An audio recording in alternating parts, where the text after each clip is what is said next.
Welcome back to Bee's Travelogue episode 20. This February video actually starts at the very end of January in Mokpo.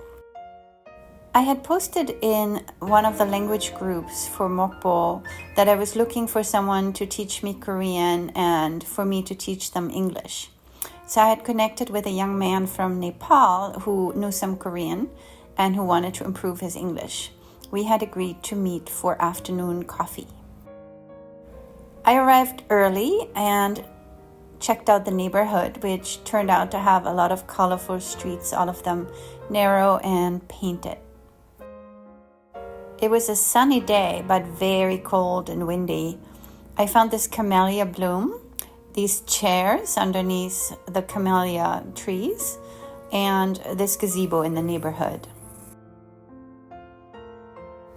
There was a church up the street. I heard singing from inside the church, and I had a lovely time just walking around and seeing all these wonderful paintings on the side of the wall.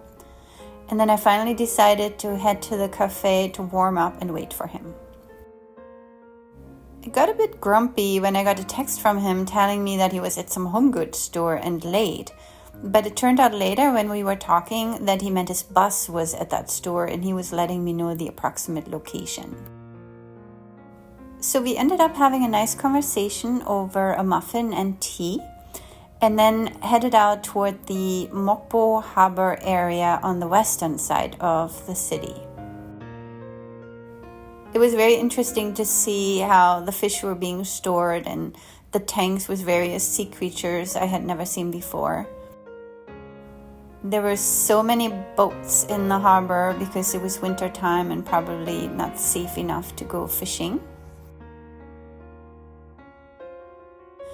We discovered this blue windmill and took some photos. We saw all these apartment buildings around the harbor where later on in the year I ended up meeting some teachers and other foreigners from Mokpo at a cafe. Everywhere in Korea you'll find some sort of artwork like this fish. And then we had a beautiful view of the harbor and the outer islands in this area. It was very cold and very windy in this area. You can see the flags waving here. At this point, we agreed to leave the harbor area and head toward the large Mokpo Bridge in that side of the city. We ended up walking next to the street directly under the bridge into an area that was still heavily under construction. There weren't too many apartment buildings, no people.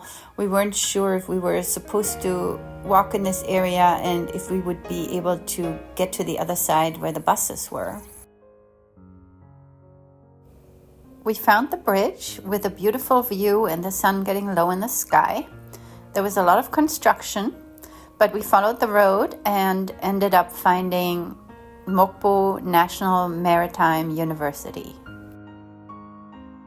I had been to this area once before. The weekend after I took the cable car, I came back, got off the bus, and walked along the road all the way to downtown Mokpo. I passed all the fishing boats and found the seafood market and got to the train station and the shopping area for the very first time. Just somehow my pictures from that day disappeared. This time, Casey and I found a beach area in this new construction, and we ended up seeing a beautiful sunset behind the bridge. We stayed long enough just sitting and talking until the sun set behind the hills on Gohado Island. For the longest time, all I did was see Mokpo Bridge. I didn't go over it. I went under it for the very first time when I went to Jeju Island and when I came back in early August. So please join me for that video in the future. I finally ended up going over the bridge as a passenger in my friend's car. In late October, just as I was about to leave South Korea, my friend took me to Jindo Island in her car.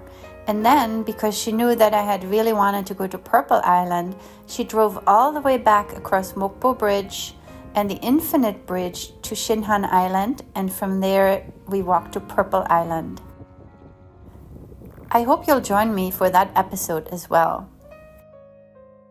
Now KC and I took a taxi to Hadang and ate at a Nepalese restaurant that he recommended.